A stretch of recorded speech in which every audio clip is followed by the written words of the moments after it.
வணக்கம். நான் கவிதா. நம்ம வீட்ல நடக்கிற விஷயமா இருந்தாலும் சரி, இல்ல வீட்ல இருக்கிற விஷயமா இருந்தாலும் சரி, ஒரு சில விஷயங்கள்லாம் நம்ம சொந்தக்காரா இருந்தா கூட நம்ம ஷேர் பண்ணிக்க கூடாது. சில விஷயங்கள்லாம் இருக்கு. அது என்ன விஷயம் அப்படின்றத இந்த வீடியோல நம்ம முழுசா பார்க்க போறோம். உங்களுக்கு டைம் இருந்தா இந்த வீடியோ முழுசா பாருங்க. எங்க வீடியோ உங்களுக்கு பிடிச்சிருந்தா சப்ஸ்கிரைப் பண்ணுங்க. இப்போ வாங்க வீடியோக்குள்ள போகலாம். இப்போ புதுசா கல்யாணம் ஆகியிருப்பாங்க. அவங்க ரொம்ப அந்யோன்யமா இருப்பாங்க சில பேர். எல்லாரும் சொல்ல முடியாது. ஒரு சிலவங்க ரொம்ப அந்யோன்யமா இருப்பாங்க. ரொம்ப என்ன சொல்றது, இவங்க சொல்றத அவங்க கேட்பாங்க. அவங்க சொல்றத இவங்க கேட்பாங்க. ரொம்ப ரொம்ப அண்டர்ஸ்டாண்டிங்ல இருப்பாங்க. இப்போ திருமணமானவங்க புதுசான்னு சொல்ல முடியாது. ஏற்கனவே திருமணமாகி 10 வருஷமானவங்களும் சரி, 15 வருஷமானவங்களும் சரி, நெறைய பேர் இந்த மாரி இருப்பாங்க. இந்த மாரி எல்லாரும் இருக்கிறது கிடையாது. ஒரு சிலவங்க மட்டும் தான் அந்த மாரி பேர் கிடைக்குது. ரொம்ப சந்தோஷமா இருப்பாங்க.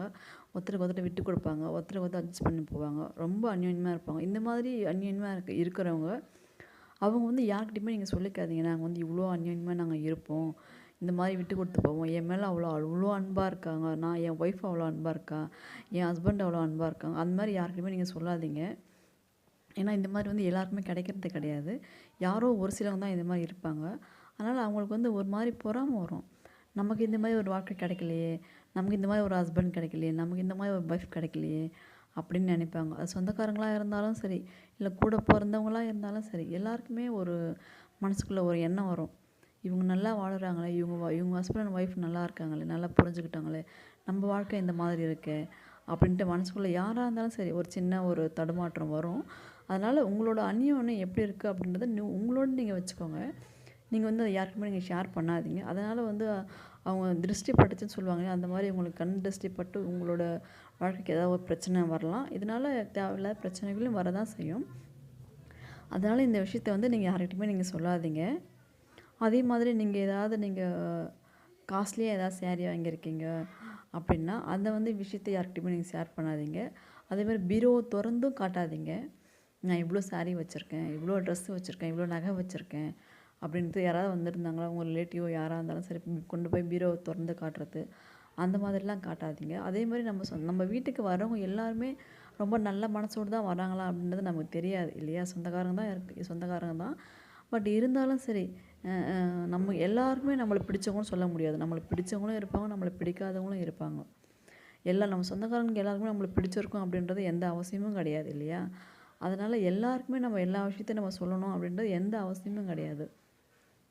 ஒரு சில விஷயத்த மட்டும் நீங்க ஷேர் பண்ணுங்க. ஒரு சில விஷயத்த மட்டும் எந்தெந்த விஷயத்துல நீங்க சொல்லலாமோ அதெல்லாம் நீங்க சொல்லுங்க.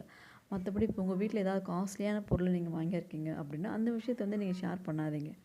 இப்போ ஒரு சிலவங்கலாம் பார்த்தீங்கன்னா, அவங்க சொந்தக்காரங்களே உங்க வீட்டுக்கு வருவாங்க. அவங்க உங்க வீட்டுக்கு வந்துட்டு அவங்க வெளில போன உடனே பார்த்தீங்கன்னா, உங்க வீட்டுக்குள்ள சண்டை வந்துரும். ஹஸ்பண்ட் அண்ட் ஒய்ஃப்‌க்கு சண்டை வந்துரும். இல்லைன்னா பசங்களுக்குள்ள சண்டை வந்துரும். இல்ல ஏதோ ஒரு பிரச்சனை வரும் அன்னைக்கு. அவங்க போன உடனே ஏன்னா அவங்க மனசுக்குள்ள அவ்வளோ நெகட்டிவிட்டீஸ் இருக்கும்.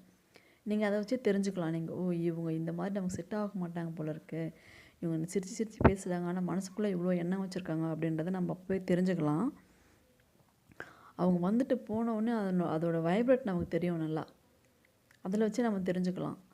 சண்டை போடுவாங்க வீட்ல. அப்படியே எரிஞ்சு எரிஞ்சு விழுறது, தேவையில்லாத பிரச்சனைகள் வர்றது, இந்த மாதிரிலாம் நடக்கும். அத வச்சு நம்ம தெரிஞ்சுக்கலாம். அதே மாதிரி உங்க குழந்தைங்க நல்லா படிக்கிறாங்க அப்படின்னு வச்சுக்கோங்களேன். இப்போ அத நீங்க யார்கிட்டயுமே ஷேர் பண்ணாதீங்க. சொல்லவும் சொல்லாதீங்க. படிக்கிறாங்களா? சரி ஓகே படிக்கட்டும் அப்படின்னு விட்டுருங்க. நீங்க போய் சும்மா பெருமைக்குன்னு போயிட்டு என் பையன் நல்லா படிக்கிறான், ஃபர்ஸ்ட் ரேங்க் எடுக்கிறான், செகண்ட் ரேங்க் எடுக்கிறான், நல்லா மார்க் எடுக்கிறான் அப்படின்ட்டு நீங்க சொன்னீங்கன்னு வச்சுக்கோங்களேன், எல்லாருக்குமே நல்ல மனசு இருக்காது. சில பேர் சில அவங்க குழந்தைங்க சரியா படிக்க மாட்டாங்க, சரியா எழுத மாட்டாங்க. ஏதோ ஒரு ப்ராப்ளம் இருக்கும் அந்த குழந்தைங்களுக்கு. அப்போ அவங்க என்ன நினைப்பாங்க, "ஓய் இவங்க பையன் மட்டும் எப்படி படிக்கிறான்? இவங்க பையன் மட்டும் எப்படி எழுதுறான்? இவங்க படிக்கவே இல்ல. ஆனா இவங்களோட பையன் மட்டும் எப்படி இவ்வளோ படிக்கிறான், நல்லா எழுதுறான்." அப்படின்ட்டு கண்ணு படுவாங்க. அதனால அது குழந்தைங்களோட ஃப்யூச்சர் தான் பாதிக்கும். அதனால அவங்க நல்லா படிக்கிறாங்க, எழுதுறாங்க அப்படின்னா உங்களுக்கு ரொம்ப சந்தோஷம் தான். அத உங்களோட வச்சுக்கோங்க. அத தாண்டி இப்போ யார்கிட்டயும் நீங்க ஷேர் பண்ணாதீங்க. மத்த பேரண்ட்டுங்களா இருக்கட்டும், இல்ல உங்க ரிலேட்டிவா கூட இருக்கட்டும், யாரா இருந்தாலும் சரி. பையன் எப்படி படிக்கிறான், பொண்ணு எப்படி படிக்கிறாங்கன்னா, ஓகே நல்லா படிக்கிறாங்க. அவ்வளோதான். அதோட நிறுத்திக்கோங்க. அத தாண்டி நல்லா படிக்கிறாங்க, ஃபர்ஸ்ட் ரேங்க் எடுக்குறாங்க, செகண்ட் ரேங்க் எடுக்குறாங்க. அதே மாதிரி உங்க குடும்பத்தில ஒரு கஷ்டம் அப்படின்னா, அது எல்லார்கிட்டயுமே நீங்க சொல்லாதீங்க. உங்க வீட்டுக்கு வர சொந்தக்காரங்ககிட்டயும் சரி, இல்ல எல்லார்கிட்டயுமே நீங்க சொல்லாதீங்க. யார்கிட்ட சொன்னா உங்களுக்கு ஒரு ரிலீஃப் கிடைக்கும்னு நினைக்கிறீங்களோ, அவங்க கிட்ட மட்டும் அத சொல்லுங்க. அத ஷேர் பண்ணிக்கோங்க. எல்லார்கிட்டயும் சொல்றதுனால ஒரு சிலவங்க சந்தோஷப்படுவாங்க. "ஓ! இவங்களுக்கு இவ்ளோ கஷ்டமா இருக்கா? அப்படின்னு உள்ளுக்குள்ளே சந்தோஷப்படுவாங்க. ஒரு சிலவங்க வந்து வேணா ஐயோ உண்மையிலேயே வருத்தப்படுவாங்க. ஐயோ இவ்வளோ கஷ்டப்படுறீங்களா நீங்கள், சரி கஷ்டப்படாதீங்க, நீங்கள் நல்லா இருப்பீங்க வாழ்க்கையில் நீங்கள் பின்னாடி அப்படின்னு ஏதாவது ஒன்று நமக்கு அட்வைஸ் பண்ணுவாங்க.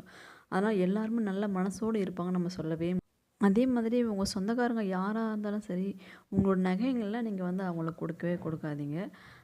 நீங்கள் ஒரு நாள் போட்டுன்னு போயிட்டு வாங்க, ஒரு நாள் போட்டுன்னு போயிட்டு வந்து எனக்கு கொடுத்துருங்க அப்படின்னு சொல்லிட்டு கொடுக்காதீங்க. எந்த ரிலேட்டிவாக இருந்தாலும் சரி, எந்த நகையாக இருந்தாலும் சரி, கவரிங் செயினாக இருக்கட்டும், இல்லைன்னா தங்கமாக இருக்கட்டும், எதுவாக இருந்தாலும் சரி நீங்கள் கொடுக்காதீங்க. ஏன்னா நம்மளோட நகை வந்து அவங்க போகிறதுனால அவங்களோட நெகட்டிவிட்டீஸ்லாம் அதில் வந்துடும் அப்படின்னு சொல்கிறாங்க. அதனால் வந்து அதெல்லாம் நீங்கள் ஷேர் பண்ணாதீங்க. உங்ககிட்ட என்ன இருக்கோ அதை போட்டுன்னு போங்க. அதேமாதிரி நீங்களும் போய் யார்கிட்டயும் நீங்கள் வாங்கி போடாதீங்க. உங்ககிட்ட என்ன இருக்கோ அதை நீங்கள் போட்டுன்னு போங்க. அதேமாதிரி உங்கள் நகையை வந்து யாராவது கேட்டாலும் கூட இல்லை அடகு வச்சிருக்கு, வீட்டில் இல்லை அப்படின்னு ஏதாவது ஒரு சொல்லி சமாளிச்சுடுங்க. நீங்கள் கொடுக்காதீங்க. அது எந்த மாதிரி ஒரு உறவாக இருந்தாலும் சரி பரவாயில்ல. என்ன நினச்சிப்பாங்களோ அவங்க அப்படின்னு சொல்லிட்டு நீங்கள் கொடுத்துட்டு அப்புறம் நீங்கள் லைஃப்பில் நீங்கள் கஷ்டப்படுவீங்க. அந்த மாதிரிலாம் கொடுக்காதீங்க. இந்த வீடியோ உங்களுக்கு பிடிச்சிருந்தா சப்ஸ்கிரைப் பண்ணுங்கள். நன்றி, வணக்கம்.